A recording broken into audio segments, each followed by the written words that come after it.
begin our meeting here. And first of all, I would like to say that Mirka is not with us today because she's got some other things to attend to, but she would like to say hello to everyone and to apologize for her absence. But I think that she is with us with all her heart and soul.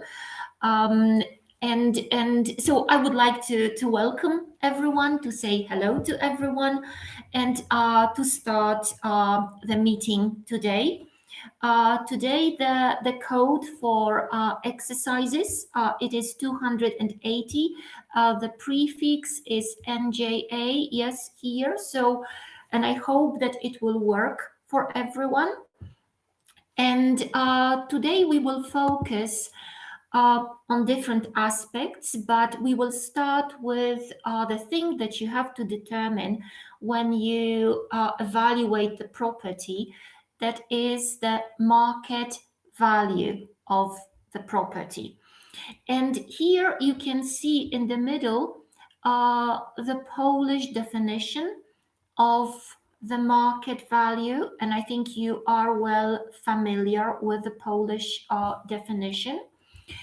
And above it, you see the translation of the Polish definition. And below here, you can see the definition of the market value from the Red Book. The Red Book, it is like some kind of the Bible in England for people who are property valuers. And I decided to show you the difference because basically if you see, the difference is here. You can see that we have in our Polish definition acting independently of each other, while in English you have this interesting expression, in an arm's length transaction. Sounds really sophisticated, but I put here the explanation. So it's w transakcji na warunkach rynkowych. So we may say that they are really nearly the same, and just the estimated amount. It's also interesting because when we say in Polish kwota, we always desperately look for some strange words, but it is amount, yes? And I would like to emphasize that w dniu in Polish it is w, but in English it is always on. If we want to say that something happened on a given day, we use preposition on, okay? So on the day of, or the date of valuation. And then we have a willing buyer and a willing seller. You probably all know the word will. You probably know it more from using future tenses in English, right? Like I will go, I will do something.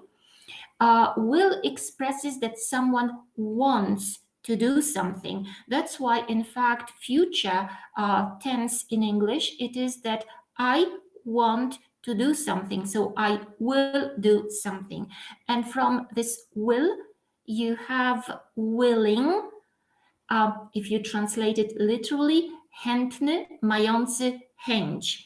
So it means that nobody is forced, nobody is just, made to buy something. Moreover, this person is really interested in buying. So it's not only some game, it's not pretending, okay? And here you also have a very interesting expression, after proper marketing. Mostly when we say marketing, we think about, not really that it was posted in some newspaper, that everybody had access to it. We think mostly about business, but no, to market something in English, because it is a verb, to market, it means that you make it known on the market. So it's not connected only, you don't only market products, but you can also market the property. Wherein it is a clever word for where. It means gdzie, simply. And the parties, it is strony, okay, acted knowledgeably, so z rozeznaniem, prudently, rozważnie, and without being under compulsion. Compulsion, przymus. And now I would like you to start doing the first task for today. So when you download Quizbrary, you will see lesson 7, task 1. And this is basically the definition from the Red Book. And it is analyzed step by step. Yes, so if you can start doing, that would be wonderful. Okay, and when you finish, can you let me know that you've done it? And I hope that it will not be very difficult, only a little bit difficult. Remember, this is just something taken from the original book, so it will not be very easy, but I think you can manage. Okay. Yep. I am just sending the link. Okay. This is the link to the quiz, and you have to put prefix NJA and JA. Yes, like here. Can you see it in the presentation? And the number is 280. Okay.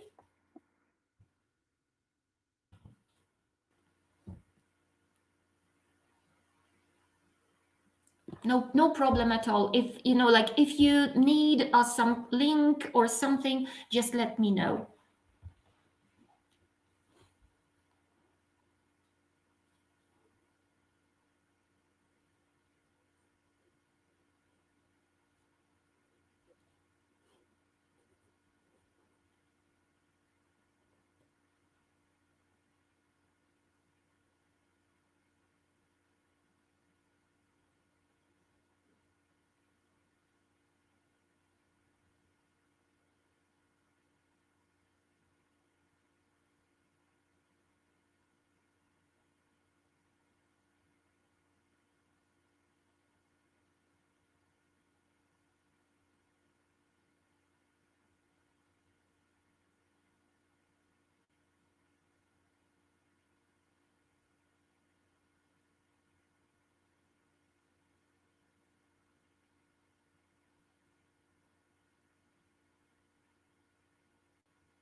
If someone has just joined us, we are doing exercise, the first exercise from Quizbrary. The link to it is you can find on chat, and also the code is there.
And how is it going?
Okay, so I assume that maybe like a few seconds more, and if you can just write, because Paulina and Martina, was it really difficult, or you managed, let's say, without any bigger problems?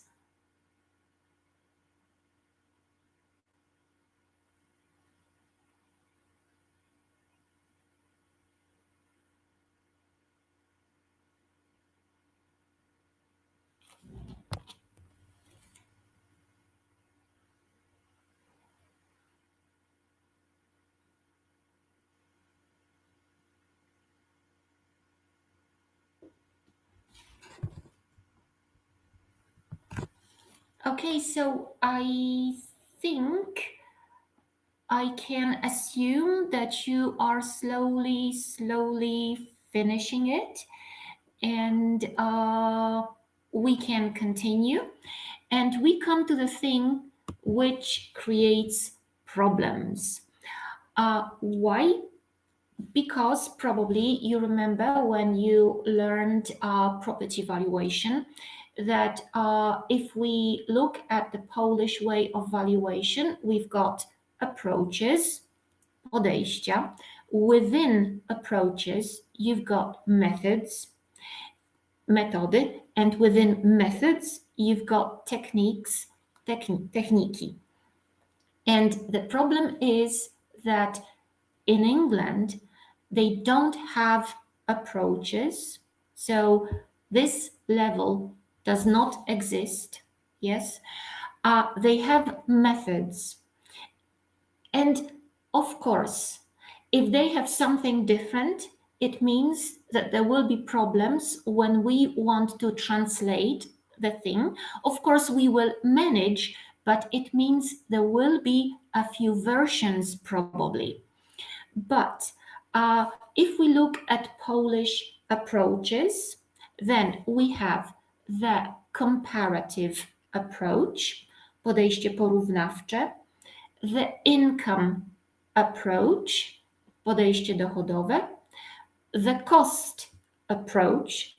I don't know why I didn't translate it, but it's podejście kosztowe, and the mixed approach, podejście mieszane. It uses, let's say, the combination of the other ones, but we will go into the detail in a second. And now I would like just to focus for a while on the comparative approach. And in the comparative approach, we determine the market value, right? So because not in all the approaches, this is the market value, but in the comparative approach, it is the market value. And in green, I put the names of, let's say, counterparts, odpowiedników in other countries. So for example, in Canada, we've got something similar because it's called sales comparison approach. In the United Kingdom, it's called a comparable method. So, we've got comparative. In Canada, it's comparison. And in the United Kingdom, it is comparable method. And in a way, they are all about the same thing. So we determine the value, the market value of the property on the assumption, so we assume, we think that the value corresponds to the prices obtained for similar properties. You remember comps, yes, comparable properties that have been traded on the market. And it's very important, traded, it means sold. Yes, so these are the properties that have already been sold. So we have some data.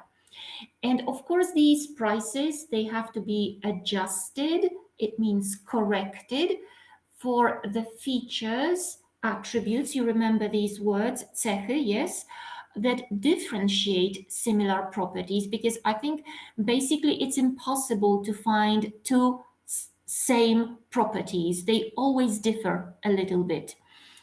So we have to adjust the price, taking into consideration the features and attributes that differentiate similar properties from the property that we evaluate. And these differences, they must be taken account of in the change in the price, okay? And of course, the change of the price is due to the passage of time, because if something was sold half a year ago, it does not mean that it's the same price. It would be the same price today. Within the comparative approach in Polish, we have three methods. It's a pairwise comparison, porównywanie parami. So in this case, we have a property which is the object of the valuation procedure and whose features are known and compared with properties that have been the object of market transactions. So this is like, the very thing that I've just said before, but we have properties, they have been sold, and they are similar, so we can compare them. That's why it's a pairwise. So we've got a pair, yes, we can compare them in pairs, let's say.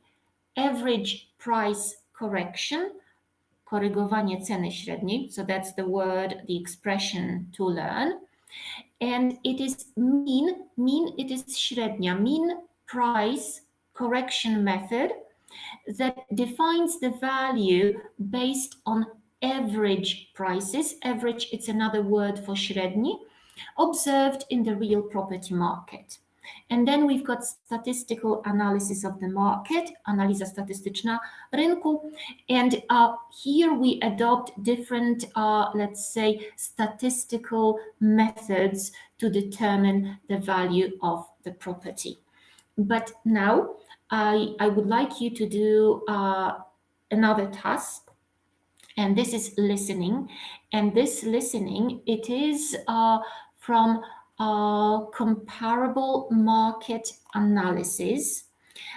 You will listen to the guy who teaches people in the United States how to do, let's say, part, of course, only some part of the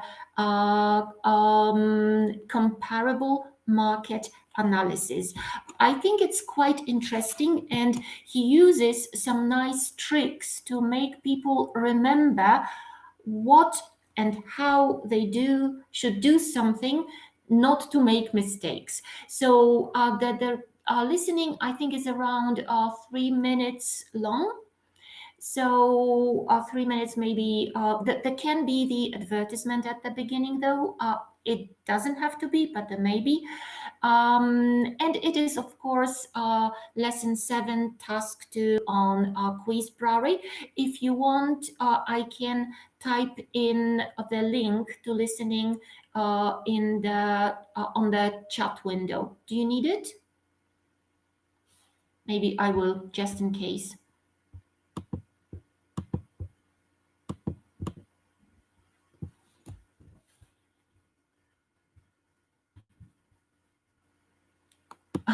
Emanuela says no, okay, but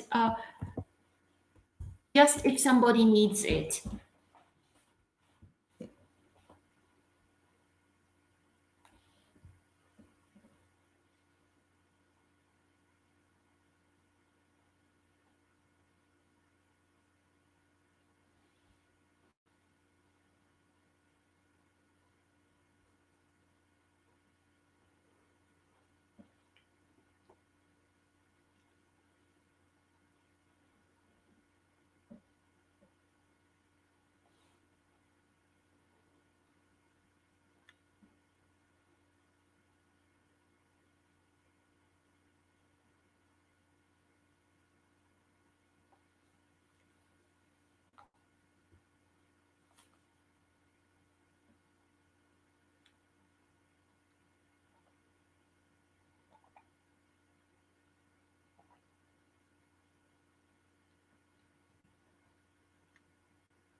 I hope that you are enjoying the listening. And in the meantime, because I don't know if everyone has finished doing it, I will just write maybe some important words in maths. Something like dodawać, odejmować, mnożyć, dzielić on chat. So you will know how to use these words. And so I am just typing them in.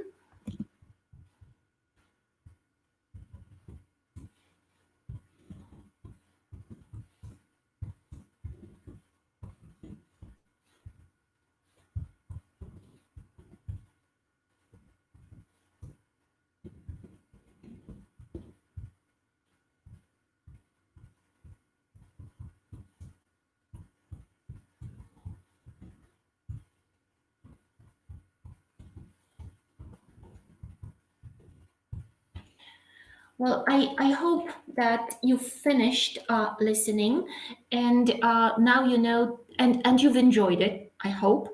And now you know that CIA is not necessarily Central Investigation Agency, but it's also like comp, inferior, so it's worse, yes, CIA, so you must add. And if it's CBS, so like comp better, subtract, so minus, down. So I hope that you've enjoyed it and we can continue. And now we come to the income approach, podejście dochodowe. Again, here we determine the market value. And here I think we have in Poland two methods. It is investment and profits methods. So and the investment method, it's metoda inwestycyjna, and the profits method, metoda zysków. And if you look at the green phrases here, you will see that in England we don't have this approach, but we simply have methods at once, and it's profits and investment. So it's just like in Polish, but there is no, let's say, this some kind of umbrella over it, which is an approach. And in Canada or the USA or India, you've got income capitalization approach. So there are different, let's say, approaches towards determining the market value, but basically they all come to the same thing. And here we distinguish two techniques. It is discounted cash flow, technika dyskontowania strumieni dochodów. It's difficult in Polish and in English. And direct or direct capitalization, technika kapitalizacji prostej. And of course, this technique is used mostly when this approach determines the estimate value of a property on the potential income the property can generate. So this is maybe for industrial properties, commercial properties, right? And then we come to next approach, which is the cost approach, where we have not the market value, but the replacement value. In England, they talk about the replacement cost. We say replacement value, wartość odtworzeniowa, but they say replacement cost. And again, we have like a little bit different names, but again, it different names to describe the same thing. So the cost approach assumes that the property is worth as much as the cost of its reconstruction, odbudowy, or odtworzenie, or replacement, which is zastąpienie, taking into account the current degree of its depreciation. Depreciation, we can say the level of use. It means amortyzacja, right? And here we've got two methods. In Poland, two methods, the replacement cost method, metoda kosztów zastąpienia, the replacement value or reconstruction method, metoda kosztów odtworzenia. And as you can see in England, the green thing again, it is called depreciated replacement cost or contractor's method. And here I put the definition of the depreciated replacement cost. So the current cost of replacing an asset, yes, the property, with its modern equivalent asset, less minus, it means deductions for physical deterioration, zniszczenie fizyczne, and all relevant forms of obsolescence. Do you remember obsolescence? It was like 3 or 4 meetings ago, and we talked about it, and optimization. In India, Canada, and the USA, they talk about the cost approach. They do not distinguish, like, the replacement or reconstruction method. They simply have a cost approach. But it is all about the same thing. And then within these two methods, the replacement cost method and the replacement value method, we have 3 techniques in Polish: wskaźnikowa, indicator, elementów scalonych, integrated elements, or szczegółowa, detailed technique. So these are the words that if you could learn, that would be wonderful, quite a lot, but if you practice, I think everything is possible. And we come to the mixed approach. The mixed approach also determines the market value, like the income and the comparison method. And the mixed approach is used when we cannot use comparative or investment method. So it is a kind of compilation of those of all the methods used in the comparative income or cost approach. And here we can distinguish the residual method, metoda pozostałościowa, the dismantling cost method, metoda kosztów likwidacji, and we've got 3 techniques, just like before: wskaźnikowa, indicator, elementów scalonych, integrated elements, and szczegółowa, detailed technique.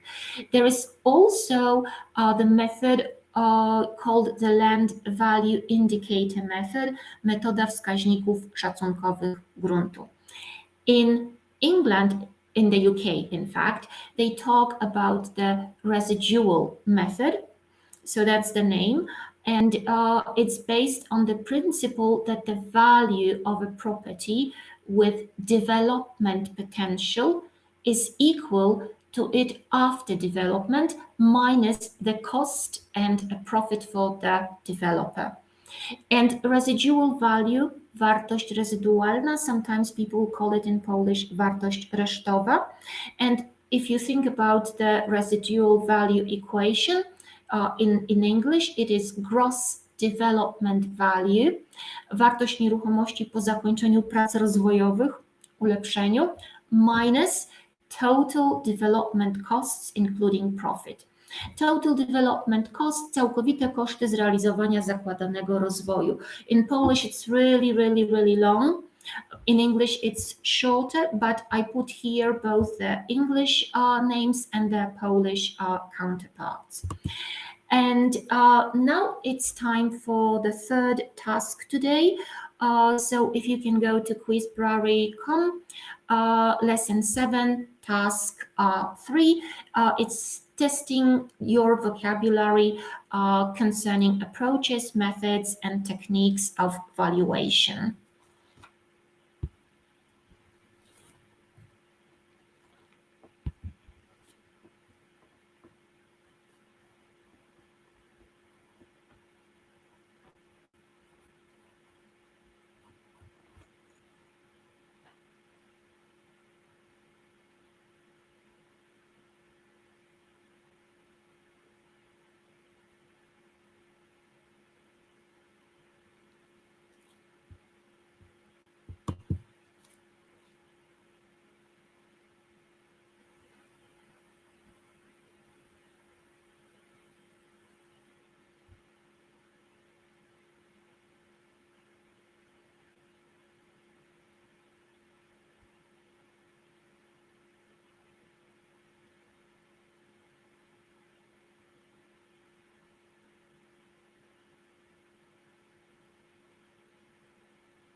So are you slowly coming to the end of the task or not yet?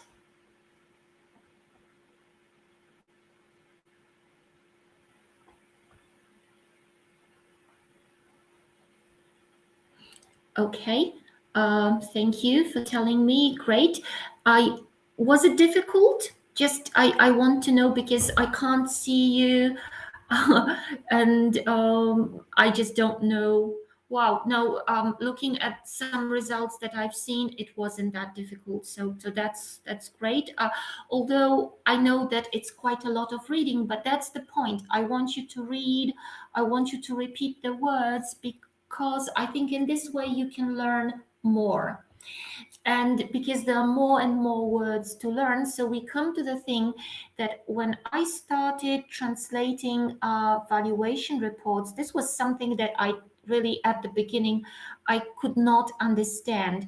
Sometimes, I saw in the valuation report trend czasowy, and then sometimes it was trend zmiany cen, and I thought, God, what is that? It describes the same thing, but there are just two words for it. And after some time, I simply know it's the same thing, and that in fact, time trend czasowy, it's like the professional slang, but officially it should be the price change trend. So it's the same thing, two different, let's say, expressions in Polish. So you can imagine that if you have one language, two expressions. So if you put more languages, it can be pretty confusing. But now some more words. So how to calculate the price change trend. I think the thing that everybody learned at the beginning, it was, and probably when you took the exam, you had to know these two strange words taken from Latin, ceteris paribus. I put the link to the pronunciation. It is pozostałe równe, so it defines what variables zmienne are changing and what variables are remaining the same in a given situation. And I think everybody knows that nowadays it's not enough and you don't really use it. I think that the method of least squares, that's the name in English, but in Polish it's metoda najmniejszych kwadratów. It is a crucial statistical method that is practiced to find a regression line, linia regresji, or a best fit line, linia pasująca najlepiej, for the given pattern. And the time series analysis, it is analiza szeregów czasowych, something extremely complicated that I don't really understand, but I think there are like special programs to count it, because I think it's not for people, well, it's maybe for people who are mathematicians, but not for, let's say, people like me. And now we come to the thing that we did not manage to do last time. It was this regression analysis, some, let's say, words and expressions connected with linia regresji, analiza regresji, and so on. And again, you've got some things repeated here. And we can have simple linear regression. And you've got the equation, the formula here, yes, where we've got x, it's the value of the independent variable, y, the value of the dependent variable, b0 is a constant. In Polish we say wyraz wolny, and b1, the regression coefficient, it's the slope, nachylenie of the line, współczynnik regresji. And below I decided to put some useful vocabulary, so it's like a little, let's say, dictionary where you can find words and their translation in Polish. And I hope that they will be quite useful for you. But it's correlation, korelacja, zależność, causation, przyczynowość, positive correlation, negative correlation, weak correlation, strong correlation, no correlation, the line of best fit, najlepiej dopasowana linia, that was I was talking about, variables, and we've got dependent, independent, and regression coefficient. And now I would like you to do the listening. It is marked in the Quizbrary like lesson 6 task 5 and lesson 7 task 4. It is part of the maths lesson. I hope you will enjoy it. I think around 4 or 5 minutes should be enough to do that. So let's get started.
Well, I hope that you are really slowly finishing listening.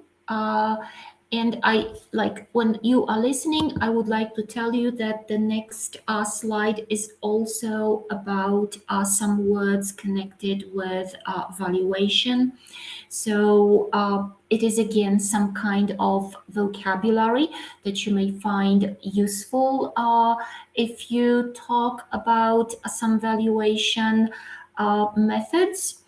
And now we come to, I think, the nicest part, at least in my opinion, to breakout rooms where we can see face to face and talk. So in a second, I will put you into breakout rooms.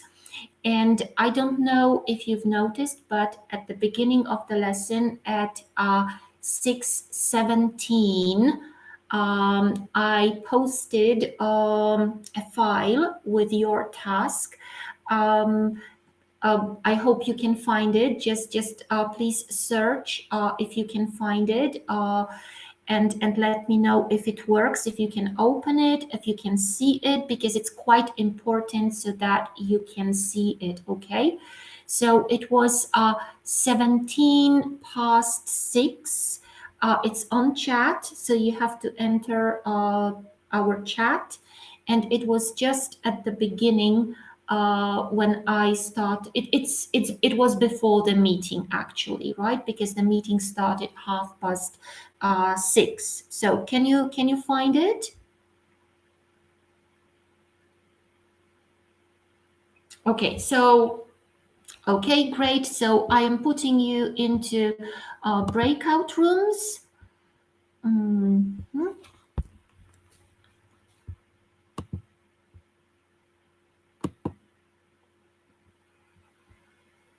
Okay.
Okay, I hope we are back. And as usual, like to me, it is the nicest part of the lesson when I can meet you in breakout rooms because I can see you and I can talk to you. But let's continue. And I wanted to say that um, I think that you've arrived at the right conclusion and the right price. And now I would like to move a little bit to evaluating commercial properties. And here we have two metrics, mierniki, wskaźniki, that have a huge impact on the commercial property market.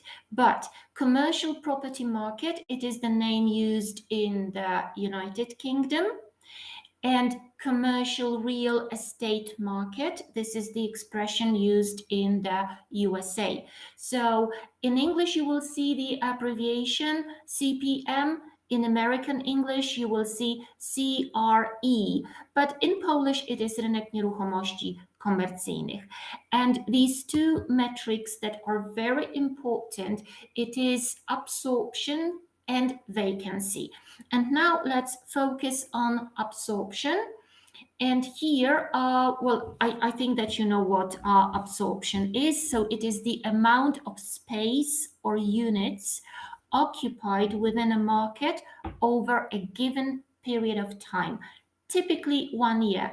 Typically because the time may be different. It can be quarterly, for example. Quarterly, it means a quarter, 3 months, right? And it is measured in of course in Europe. It is meters, but in the UK or the United States of America, it is feet or simply footage. That's what they say. Instead of feet, they say footage. And here we have gross or total absorption, which is absorpcja brutto, and net absorption. And I think that what we are interested in, it is net absorption. And the problem is, and it's the same in English and in Polish, that people are a little bit too lazy to say gross and net. So quite often they think about net absorption, but in fact, they mean, they say absorption, but they just say absorption, right? So it's like some kind of shortcut. Yes, they do not want to say too much. They're too lazy. But what's the difference and why we are interested in net absorption, not in gross total absorption, right? Because this gross absorption is without regard for vacated space during the same period. And this is quite important because net absorption tells us the total amount of space that a tenant physically moved into minus the amount of space that they vacated during the same time period. And net absorption can provide trend information. So something that is quite important.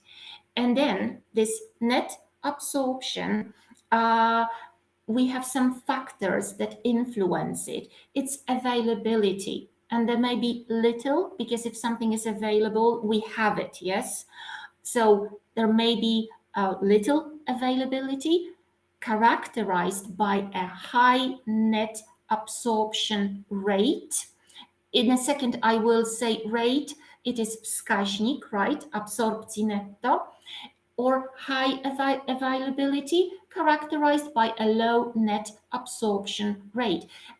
In case of little availability, it's a good time to sell. When it's high availability, it's a good time to buy. So it tells us if it is a seller's market or a buyer's market, right? So availability is one of the factors. Then it's pricing, right? So for example, rent rates. relative to leasable space can greatly influence the net absorption of a commercial property, because businesses or tenants will look for places which will be good for them, but which will also be attractive financially. They are interested, everyone is interested, in fact, in low rent rates. And of course, economic conditions. I think we all experienced things such as COVID-19 and a war in Ukraine, which has had a great impact on the commercial, not only commercial, in general, property market. So if we have net absorption, it can be positive net absorption, dodatnia absorpcja. We can have negative net absorption, ujemna absorpcja. Netto, we don't have to say netto, but officially we should say netto. And you have the definitions of these two absorptions, positive and negative, right? So if we move on, we come to net absorption rates. And absorption rate, it is stopa absorpcji. It is a measure of supply and demand, and it shows how quickly properties are sold or leased, and it is expressed as a percentage. And now I just wanted to, just for a while, focus on the word formula. Again, you have a link to the pronunciation, because it is another word that you will use, like axis, analysis, that comes from, this one comes from Latin. And although we now have the plural, which is formulas, you can still come across the word formulae, this one. And then you have to know that it is the plural form, okay? And I see that here something, but I hope you can see at least the equation, the formula. So the absorption rate, it means average number of sales per month divided by the total number of properties. And here you've got the information below, like what is a neutral market and what is a hot market. So when the absorption rate is above 20, we talk about hot market. So it is a kind of slang, right? So the market is hot, the absorption rate is above 20%. Yes? And again, net absorption rates, just like the net absorption itself, can be positive and negative. Positive, it means more space is being leased or occupied than vacated, and negative, ujemne, more space is vacated than occupied. And I think it's now time to do task 5. It's connected with the vocabulary absorption, and you will find it on Quizbrary. Okay?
I hope that you are slowly finishing.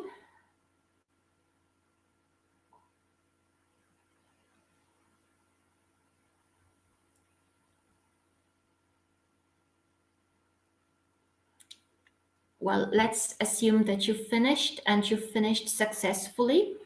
And as I said, absorption is one of the metrics used and very important in and having a great impact on the commercial property market.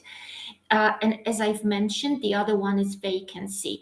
Vacancy, pustostany. And the opposite of vacancy is occupancy, it's obłożenie.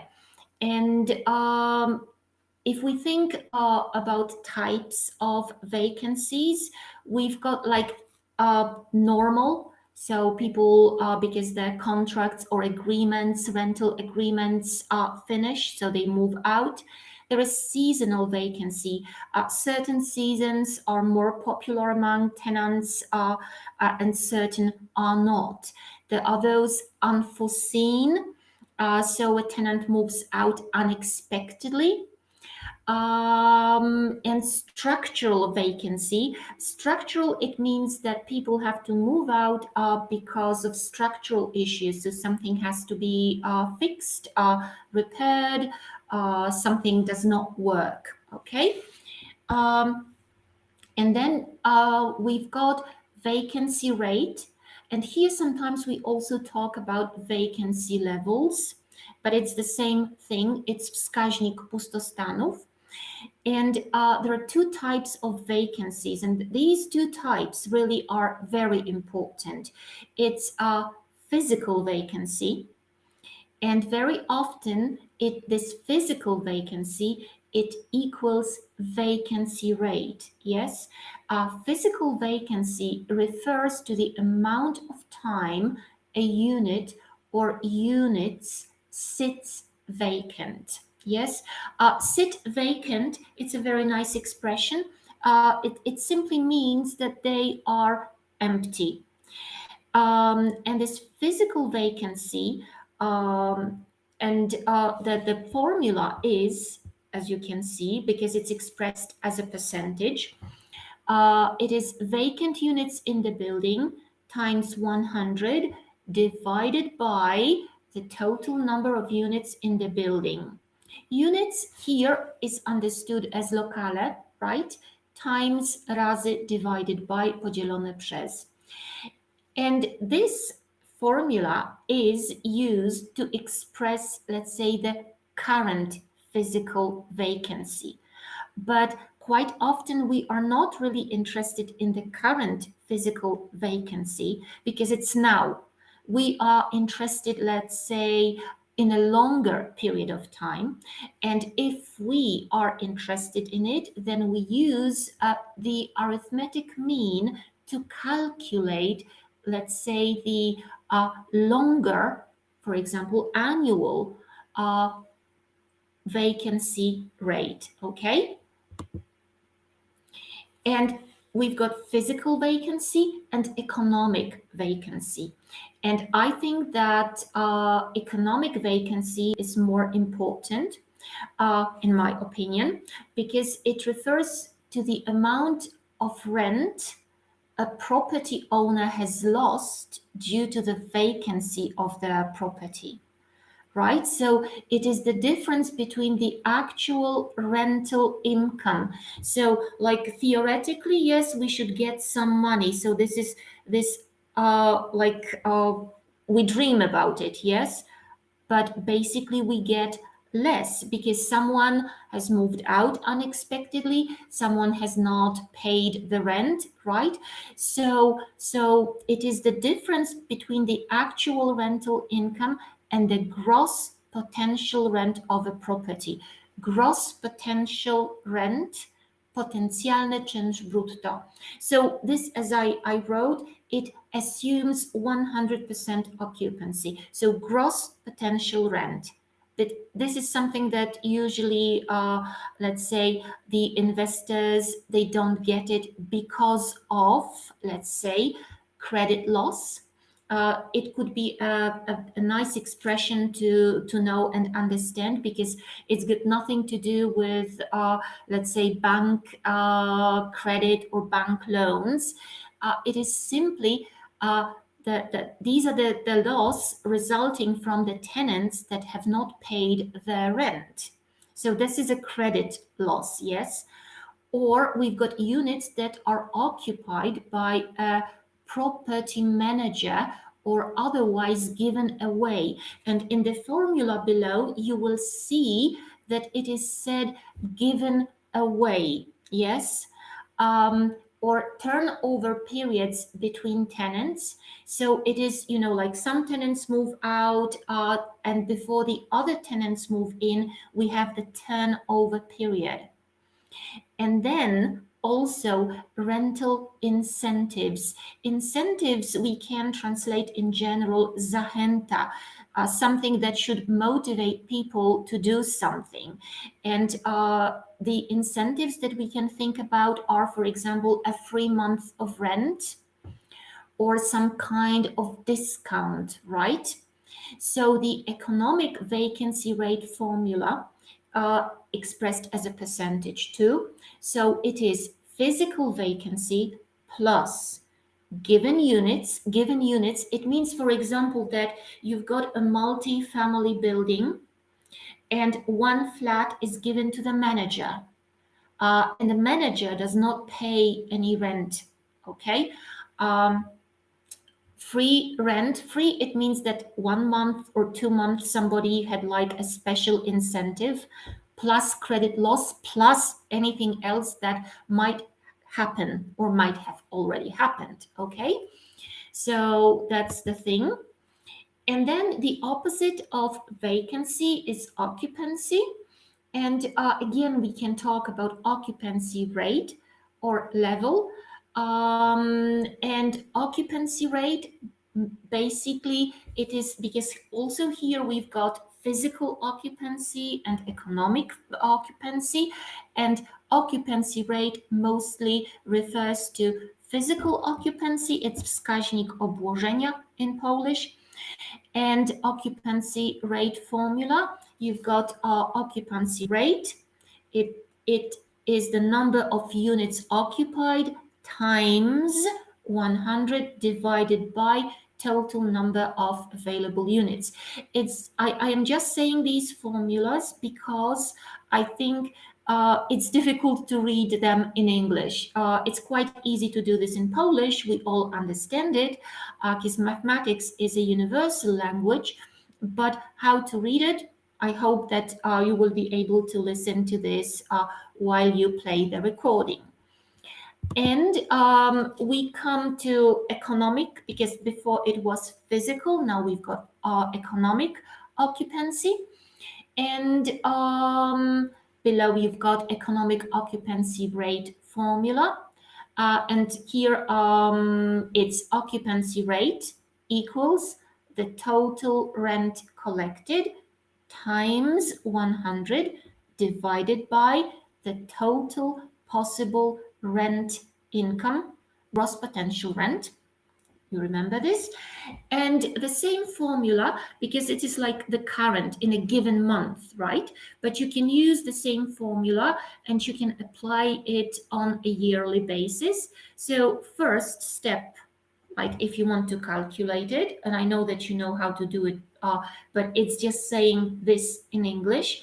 So you calculate your yearly physical occupancy.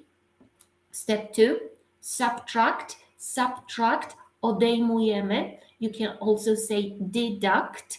Maybe easier it will be to say deduct, because detective is like from, subtracting, deducting, all things one by one to come to the conclusion. So we subtract all discounts from the collected rent.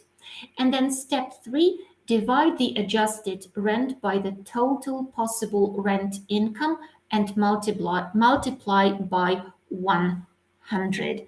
And we've just got time for the last task today, which is testing your vocabulary. And I think 2-3 minutes should be enough, right?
Well, I hope that you are finishing.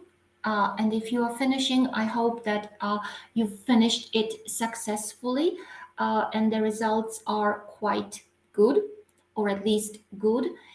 And we have come to the end of our meeting. And I would like to say thank you to everyone. Thank you really a lot. I would like also to wish you a very nice long weekend. I hope you will be able to relax and to enjoy your time. I hope the weather will be good, so we will all be able to enjoy great weather. And we will see in 2 weeks, and it will be our last meeting. So we will have to say goodbye to each other. So thank you, thank you, thank you, and thank you once again. Okay.